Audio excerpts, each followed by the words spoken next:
बसती रहे, समाज का सम्मान मिलता रहे। महाराज आज छोटी रानी ने बड़ी रानी को महाराज घर से बाहर निकाल दिया।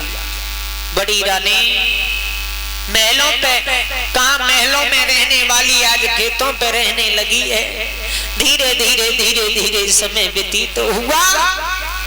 महाराज आज 6 महीना हो गए, उस रानी ने अपने पिया के चेहरा को नहीं देखा है।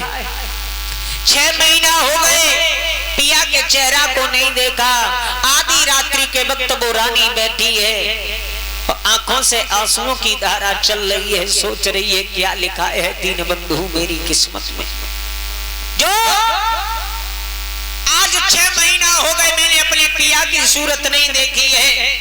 और महाराज रानी 6 महीने के बाद में रानी सोचने लगी, भगवान अब ऐसी जिंदगी से हम जिएंगे नहीं, मर जाए। रानी आधी रात्रि के वक्त उस रानी के मन में ख्याल आ गया। और महाराज झोपड़ी से बाहर निकल के जैसे ही चली है तो अपने पिया की याद करती है। हे दीन बंधु, हे प्राणनाथ, आज मुझे क्षमा कर देना, क्योंकि बिना कभी तुम्हारी आज्ञा के मैंने घर से एक पैर बाहर नहीं रखा है। और आज तुम्हें बिना पूछे मैं मरने के लिए जा रही हूँ। महाराज रानी सुनीति रोती रोती आगे बढ़ी है, सोचती जा रही है परम पिता परमेश्वर, दीन बंधु या तो इंसान का जन्म न दे, और अगर इंसान का जन्म दिया तो उसकी जिंदगी में कभी कोई कष्ट न दे। महाराज वो छोटी वो सुनीति रानी रो करके चली है, सोचती जा रही है।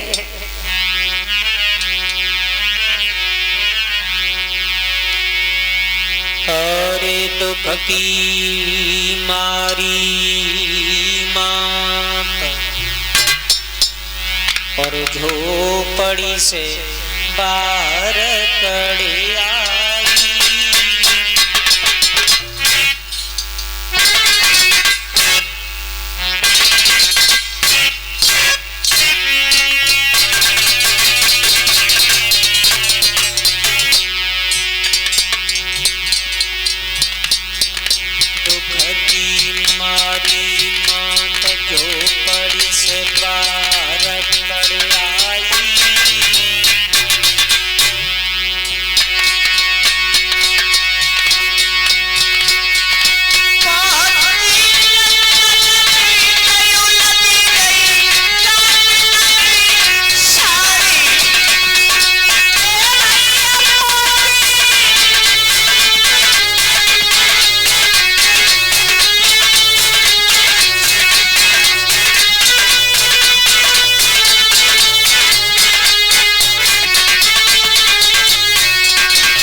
परम पिता परमेश्वर से एक ही प्रार्थना करूंगा, दीन बंधु अगर किसी को अगर इंसान का जन्म दे तो कभी भी उस भक्त की गोदी खाली न रखे, क्योंकि महाराज जब इंसान के सब सारे छूट जाते हैं ना तो उसे सिर्फ और सिर्फ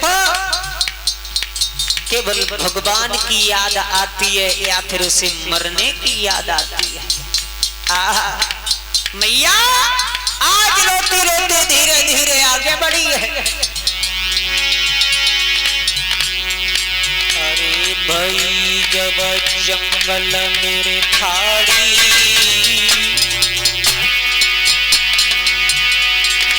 अरे भाई जब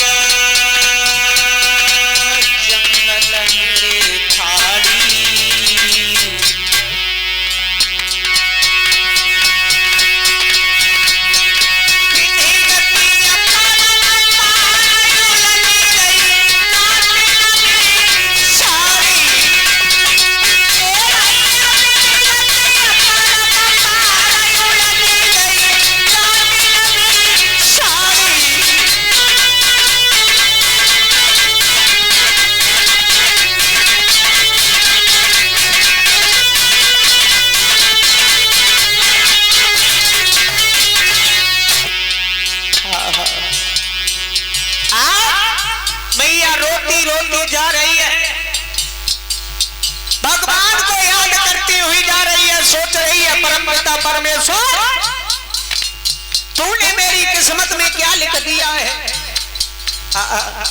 आगे बढ़ी। अरे मात जब पानी तेरी फेरी,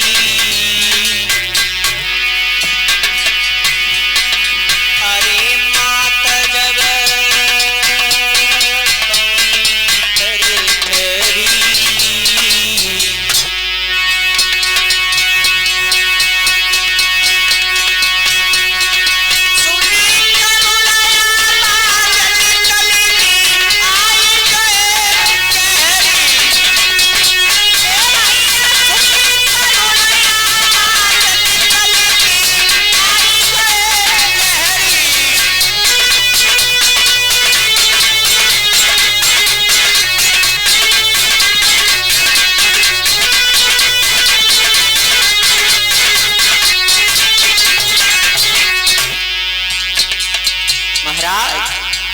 मैया धीरे धीरे बियाबान जंगल में बढ़ती हुई चली जा रही है। क्या देखा महाराज? वो सुनीति मैया एक बामी पे खड़ी हो गई। लोगों, बामी को जानते हो? बामी किसे कहते हैं? जहां बड़े बड़े बड़ेधारी सर्प रहते हो उसे बामी कहते हैं। माता बहनों, इधर बैठ जाओ, आगे पंडाल पड़ा है, वहां खड़े होके भगवान की कथा नहीं सुनी जाती है, बैठ के सुनी जाती है। बैठ जाओ, आके आ जाओ इधर। महाराज, मैया उसी बामी पे खड़ी हो गई। आवाज सुनी करोड़ भरी, तो वहां से महाराज एक सर्प निकल के आ गया और मैया उस सर्प से बोली, अरे कुमर मेरे दुख को रे बांटो,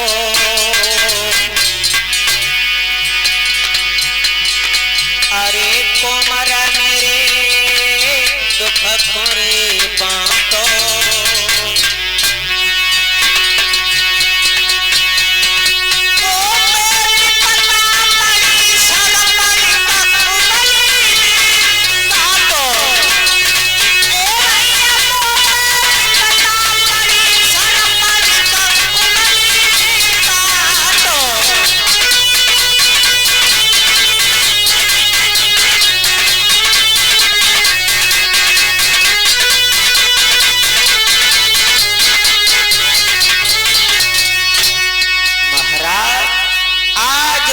सुनीति बियाबान जंगल में बढ़ती हुई चली जा रही है। अब महाराज,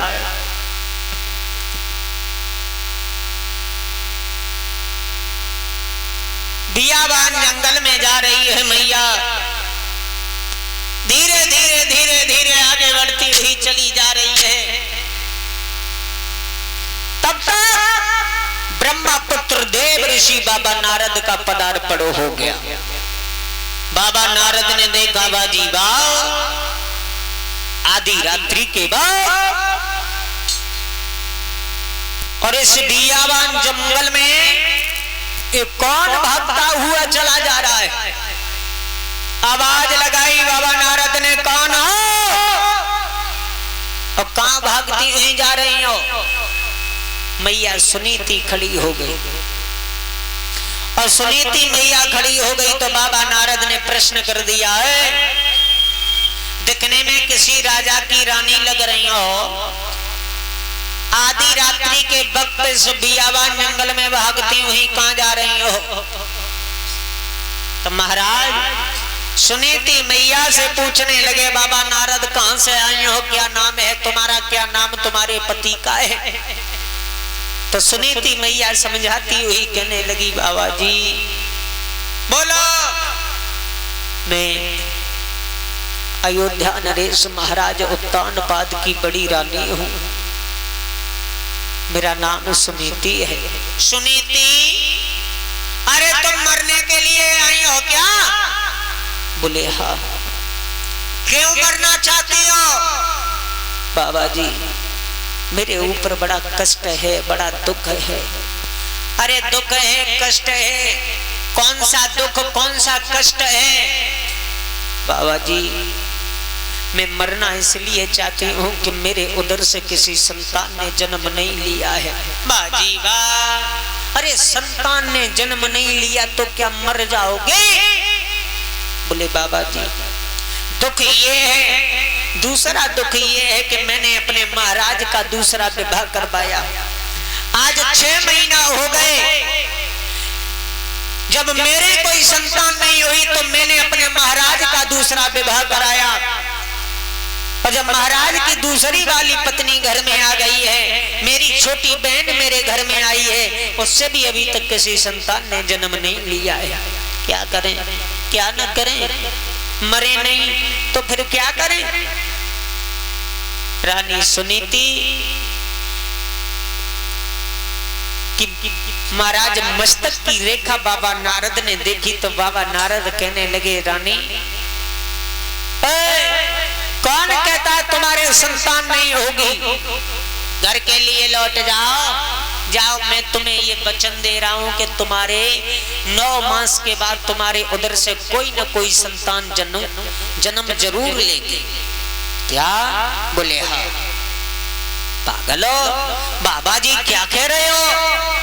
अरे मैंने अपने महाराज का दूसरा विवाह करवा दिया, जब मेरे कोई संतान नहीं हुई तो मैंने अपने महाराज का दूसरा विवाह कराया, उससे भी कोई संतान नहीं हुई, आप कह रहे हो मेरे संतान? बोले हाँ बेटी तेरे। क्या? बोले हाँ। बोले चली जाओ। बोले बाबा जी मुझे ऐसा लग रहा है कि आज मुझे वास्तविक ये पता चल रहा है कि महात्मा भी झूठ बोलते हैं। क्या कह रही हो? महात्मा झूठ? ना जी ना, क्योंकि ये बात तो भगवान ने भी कही है कि मोर वचन पड़ जाए फीका, संत बचन पत्थर की लीका। एक बार भगवान का दिया हुआ वचन फीका पड़ सकता है, मगर कभी सच्चे संत का दिया हुआ वचन फीका नहीं पड़ता। इसलिए घर के लिए लौट जाओ और बोलिए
आज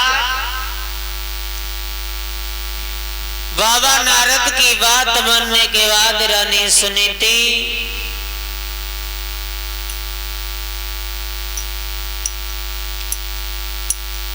झोपड़ी के लिए वापस चली आती है।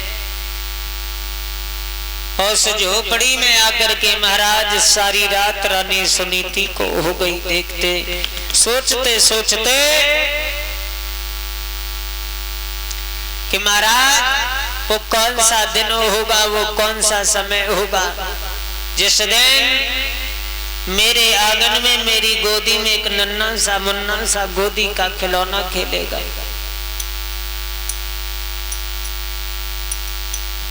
और ये 21 रुपए आए हैं हमारे मानीश मनी भ्राता संतोष भैया जी की तरफ से। कामना करते हैं भगवान से धन दौलत से भंडार भरपूर रहे, राधा रानी की कृपा दृष्टि बरसती रहे, समाज का सम्मान मिलता रहे, यूं ही धर्म के रास्ते पे चलते रहे। आज महाराज सारी रात रानी सुनीति को देखते हुए हो गई, सोचते हुए हो गई कि वो कौन सा समय होगा जब मेरे घर में मेरे आंगन में एक गोदी में मेरी ने नन्ना सा मुन्ना सा मेरी गोदी का खिलौना खेलेगा। और आज वही बाबा नारद की बात सच होने के लिए चली है। महाराज उत्तानपाद ने सिपाहियों से कहा है, सिपाहियों चलो आज हम शिकार खेलने के लिए चलेंगे। तो महाराज उत्तानपाद शिकार खेलने के लिए चले, सिपाहियों को साथ में लिया। सारा दिन हो गया शिकार खेलते खेलते, लेकिन महाराज उत्तानपाद को कहीं शिकार नजर नहीं आया। और महाराज शिकार खेलते हुए तब तक हुआ ये कि शाम का समय हो गया, सूर्यास्त होने के लिए आ गए। महाराज उत्तानपाद शिकार खेलते खेलते काफी दूर निकल जाते हैं। सिपाहियों ने देखा कि शाम का समय है, सूर्यास्त होने के लिए आए हैं। तो सिपाही वापस महलों के लिए लौट आते हैं और सरच से कह दिया कि महारानी महाराज तो शिकार खेलते खेलते काफी दूर चले गए और हम घर के लिए चले आए। तो सरच समझाती हुई कहने लगी है, सिपाहियों तुम जाओ, सो जाओ, जा करके मेरे महाराज सूर्यवंशी राजा हैं, वो वापस लौट के आ जाएंगे, तुम सब सो जाओ जा करके। आज महाराज सभी राज दरबारी पहरेदार सब सो गए और आधी रात्रि के वक्त महाराज उत्तानपाद शिकार खेल के लौट के आए। रानी सुनीति ने भी दरवाजा बंद किया और रानी सुनीति भी सो गई, सरच भी सो गई। और जब सरच सो गई तो महाराज उत्तानपाद आए और दरवाजे पे आकर के दरवाजा खटखटाने लगे हैं। सरच, दरवाजा खोलो, सरच दरवाजा खोलो। अरे क्या सब सो गए? अरे दरवाजा खोलो, कोई है नहीं क्या? महाराज, लेकिन महाराज उत्तानपाद की वह आवाज किसी ने नहीं सुनी। और जब आवाज नहीं सुनी तो महाराज उत्तानपाद के मन में एक बात आई, दिमाग में एक बात आ गई, मौका बहुत अच्छा है, समय भी बहुत अच्छा है, छोटी रानी सो रही है, बहुत दिन हो गए हम अपनी बड़ी रानी से नहीं मिले, बड़ी रानी से मिलके आते हैं। महाराज उत्तानपाद ने घोड़ा को लौटाया, धीरे धीरे धीरे धीरे बड़ी रानी के पास में पहुंचे, झोपड़ी के पास खड़े हो गए, दरवाजा खटखटाने लगे। सुनीति, ओए दरवाजा खोलो। धीरे धीरे बोल रहे हैं, कोई सुन ना ले। अगर किसी ने देख लिया या सुन लिया और छोटी रानी से अगर कह दिया तो महाराज छोटी रानी तो भाई छोटी रानी है। महाराज छोटी रानी सुनीति के दरवाजे पे पहुंच के दरवाजा खटखटाया। सुनीति सो रही थी, जैसे ही आवाज कानों में पड़ी तो सुनीति ने सोचा आज मेरे महाराज पता नहीं हमसे क्यों मिलने के लिए आए। दिमाग में झटका लगा, मुझे ऐसा लग रहा है कि मेरे महाराज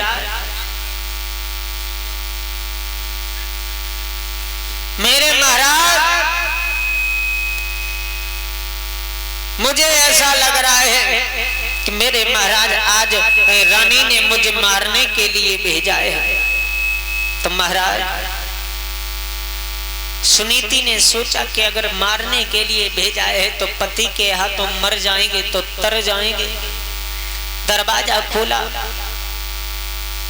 और दरवाजा खोल करके महाराज उत्तानपाद की ओर देखा तो बड़ी रानी सुनीति कहने लगी है, महाराज आप कैसे आए, कहां से आए हो, काफी थके हुए लग रहे हो।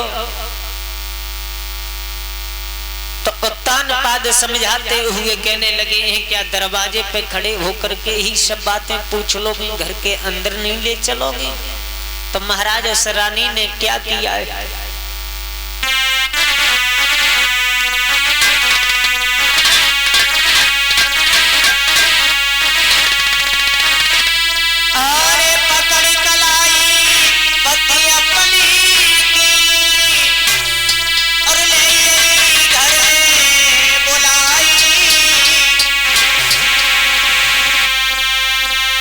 सुंदर आसन नाई डाली गई टूट चार पाई।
कलाई को पकड़ा और झोपड़ी के अंदर लेके गई है रानी। कोई सुंदर सा आसन नहीं था महाराज, टूटी सी चारपाई पड़ी थी। उस रानी ने उसी चारपाई पे बैठा लिया है, लोटा भर के जल सामने लेके आई है और कहा है, महाराज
रानी सुनीति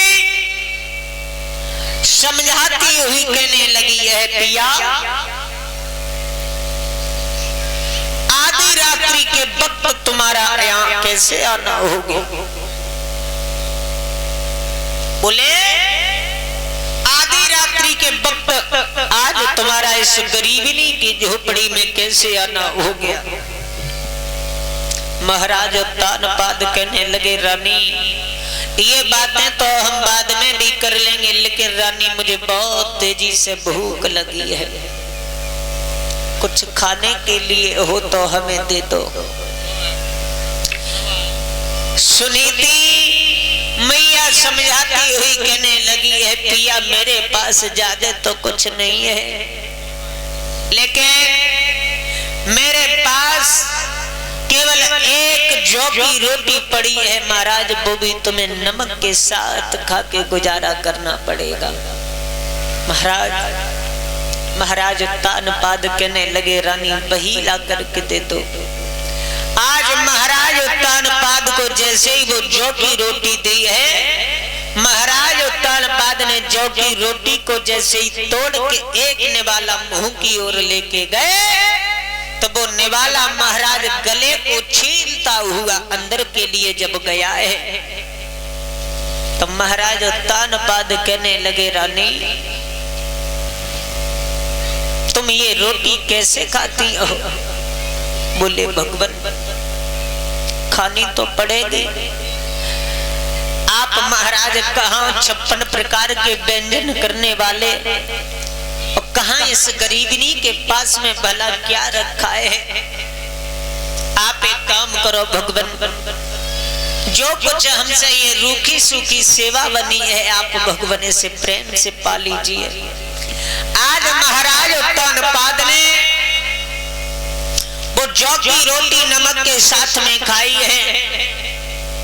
फिर बताया महाराज तानपाद ने कि रानी आज हम शिकार खेलने के लिए वन में गए थे, और जब शिकार खेलने के लिए वन में गए थे तो महाराज शिकार खेलते खेलते काफी समय हो गया, और घर पे देखा कि छोटी रानी सो गई है, और छोटी रानी सो गई है तो मुझे मौका मिल गया, और मुझे आज तुम्हारी याद आ गई तो तुम्हारे पास चला आया। महाराज सारी रात महाराज तानपाद बड़ी रानी के पास में रुके, और जब बड़ी रानी के पास में सारी रात महाराज तानपाद रुके हैं, तो उसी रात बड़ी रानी ने गर्भ को धारण किया है। लौट के महलों पे आए हैं, तो महलों पे जैसे ही लौट के आए तो महाराज सूरज दरवाजे पे खड़ी है, और सूरज जब दरवाजे पे खड़ी है तो तानपाद को आता हुआ देखा और कहने लगी है, आ गए आप? महाराज सारी रात मुझे इस दरवाजे पे खड़े हो गई, कहाँ रहे सारी रात? महाराज तानपाद नीचे सर किए हुए खड़े हैं, जवाब नहीं आ रहा है। सूरज समझाती हुई कहने लगी, महाराज मुझे मालूम है तुम कहाँ गए थे, मैं जानती हूँ तुम कहाँ गए थे। अब वो रोली,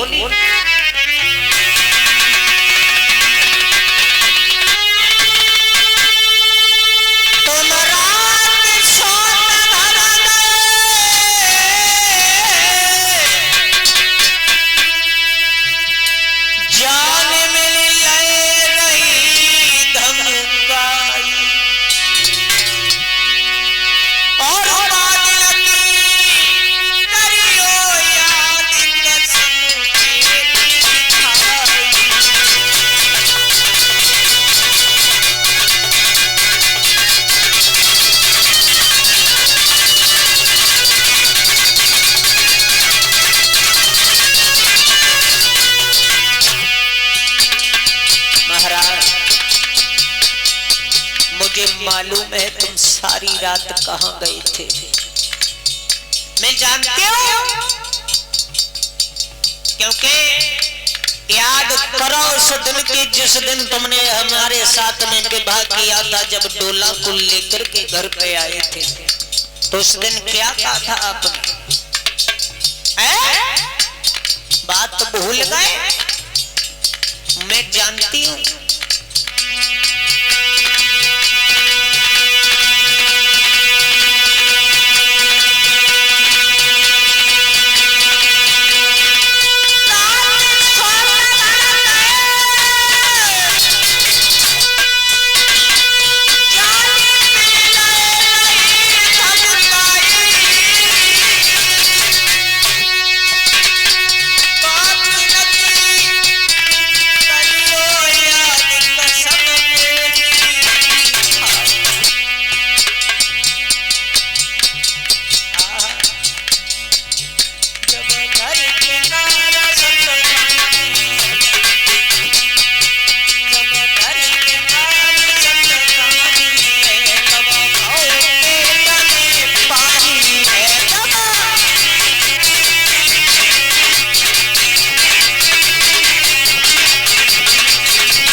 सूरज कहने लगी, महाराज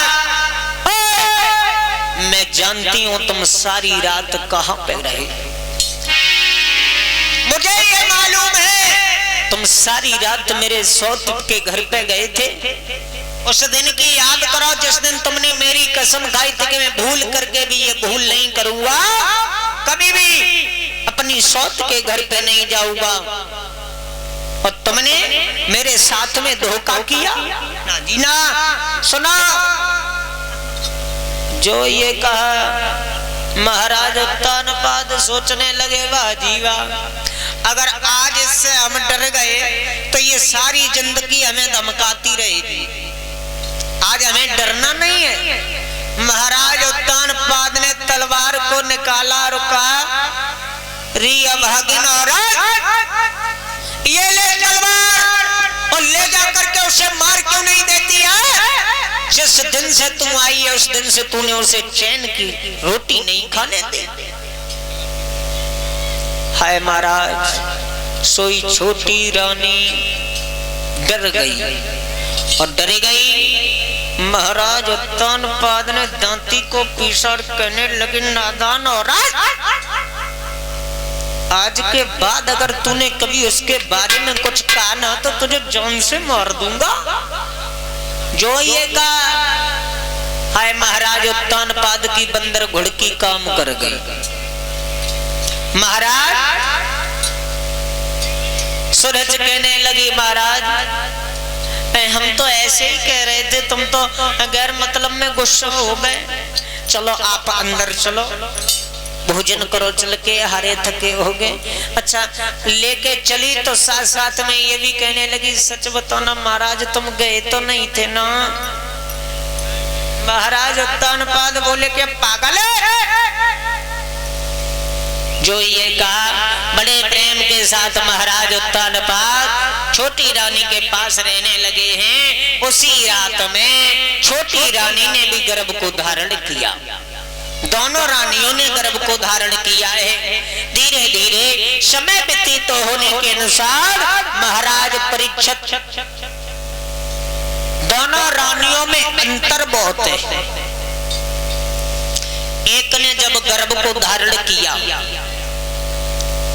छोटी रानी ने जब गर्भ को धारण किया तो हजारों दास दासियां उसकी सेवा कर रहे हैं।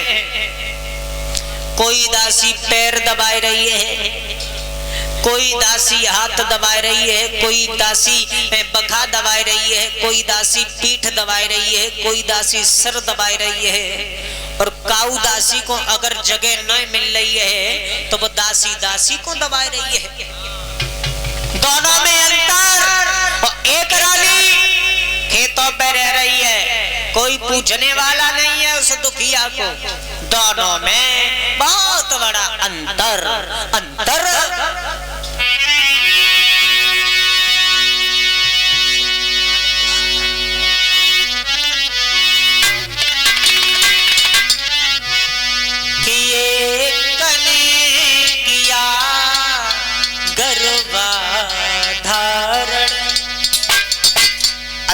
कितना अंतर? तो कवि बता रहा है कि एक ने किया गर्भाधारण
दोनों में। एक ने गर्भ को धारण किया है ना, उस दिन से पलंग को नहीं छोड़ा है। और दूजी ने महाराज कभी समझा रहा है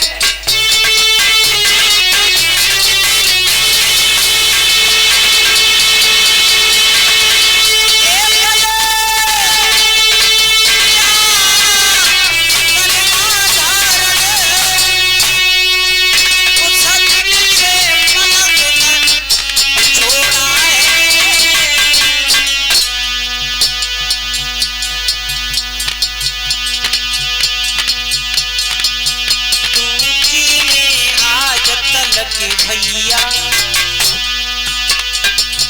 दूजी ने आज तलक भैया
उस दिन से पलंग को नहीं छोड़ा है। और दूजी ने आज तलक महाराज खेतों का नाज बटोरा है। बहुत अंतर हो गया। और महाराज धीरे धीरे समय व्यतीत होने के अनुसार दोनों रानियों के उदर से एक एक बालक ने जन्म लिया। महाराज बड़ी रानी के घर में जब बालक ने जन्म लिया तो उस बेचारी मैया के पास में कोई पूछने वाला भी नहीं है। और जब